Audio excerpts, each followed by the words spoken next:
Episode 96.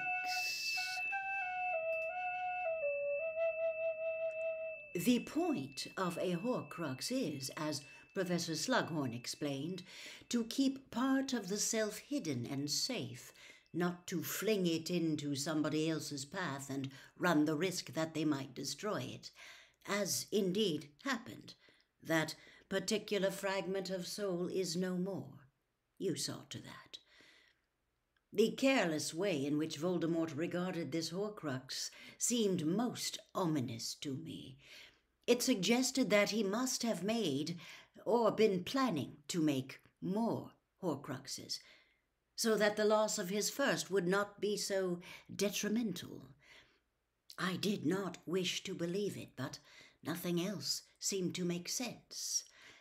Then you told me 2 years later that on the night that Voldemort returned to his body, he made a most illuminating and alarming statement to his Death Eaters.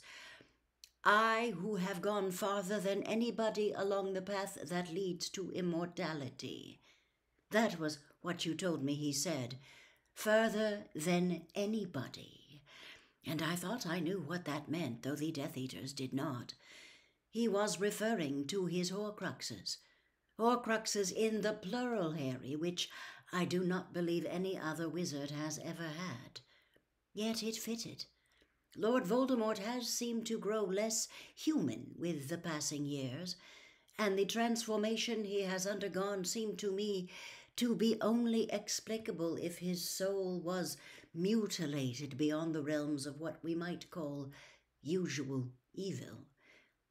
So, he's made himself impossible to kill by murdering other people? Said Harry.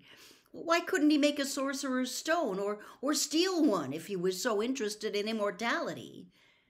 Well, we know that he tried to do just that 5 years ago, said Dumbledore.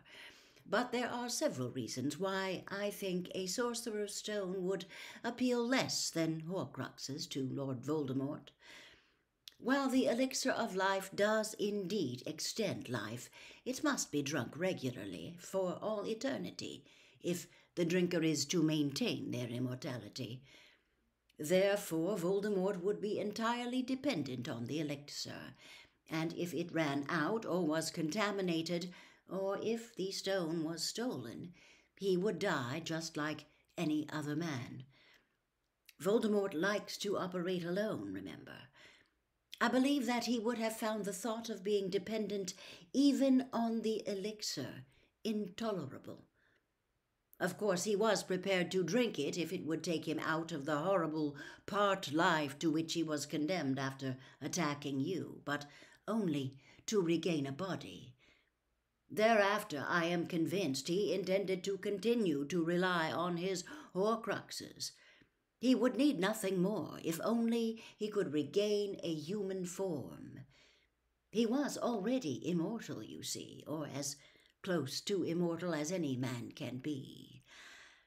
But now, Harry, armed with this information, the crucial memory you have succeeded in procuring for us, we are closer to the secret of finishing Lord Voldemort than anyone has ever been before. You heard him, Harry. Wouldn't it be better, make you stronger to have your soul in more pieces? Isn't 7 the most powerfully magical number? Isn't 7 the most powerfully magical number? Yes, I think the idea of a 7-part soul would greatly appeal to Lord Voldemort. He made 7 Horcruxes? Said Harry, horror-struck, while several of the portraits on the walls made similar noises of shock and outrage. But they could be anywhere in the world, hidden, buried, or invisible. I am glad to see you appreciate the magnitude of the problem, said Dumbledore calmly. But firstly, no, Harry, not 7 Horcruxes, 6. The 7th part of his soul, however maimed, resides inside his regenerated body. That was the part of him that lived a spectral existence for so many years during his exile. Without that, he has no self at all. That seventh piece of soul will be the last that anybody wishing to kill Voldemort must attack, the piece that lives in his body. But the 6 Horcruxes, then, said Harry, a little desperately. How are we supposed to find them? You are forgetting. You have already destroyed one of them, and I have destroyed another. You have? Said Harry eagerly. Yes, indeed, said Voldemort, and he raised his blackened, burned-looking hand. The ring, Harry, Marvolo's ring, and a terrible curse there was upon it, too. Had it not been, forgive me for the lack of seemly modesty, for my own prodigious skill, and for Professor Snape's timely action when I returned to Hogwarts, desperately injured, I might not have lived to tell the tale. However, a withered hand does not seem an unreasonable exchange for a 7th of Voldemort's soul. The ring is no longer a Horcrux. But how did you find it? Well, as you now know, for many years I have made it my business to discover as much as I can about Voldemort's past life. I have traveled widely, visiting those places he once knew. I stumbled across the ring hidden in the ruin of the Gaunt's house. It seems that once Voldemort had succeeded in sealing a piece of his soul inside it, he did not want to wear it any more. He hid it, protected by many powerful enchantments, in the shack where his ancestors had once lived, Morphin having been carted off to Azkaban, of course. Never guessing that I might one day take the trouble to visit the ruin, or that I might be keeping an eye open for traces of magical concealment. However, we should not congratulate ourselves too heartily. You destroyed the diary, and I the ring, but if we are right in our theory of a 7-part soul, 4 Horcruxes remain. And they could be anything, said Harry. They could be old tin cans or, I don't know, empty potion bottles.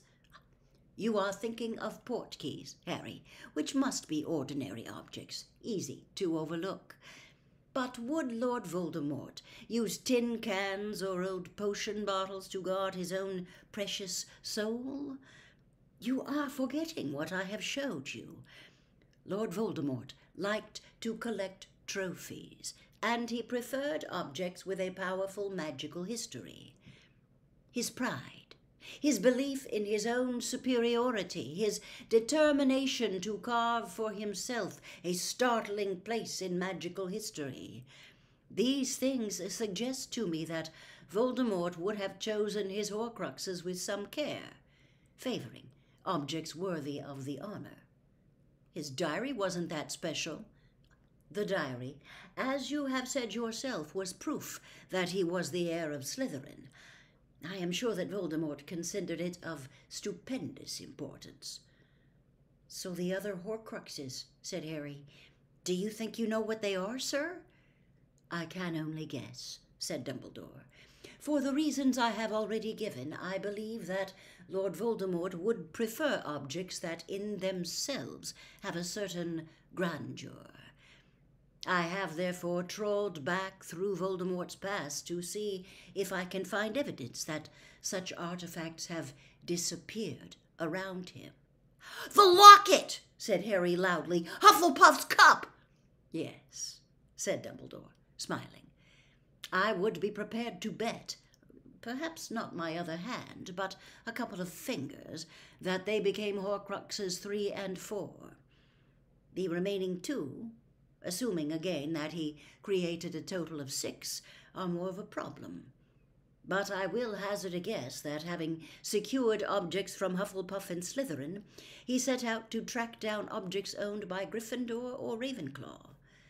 4 objects from the 4 founders would, I'm sure, have exerted a powerful pull over Voldemort's imagination. I cannot answer for whether he ever managed to find anything of Ravenclaw's. I am confident, however, that the only known relic of Gryffindor remains safe. Dumbledore pointed his blackened fingers to the wall behind him, where a ruby-encrusted sword reposed within a glass case.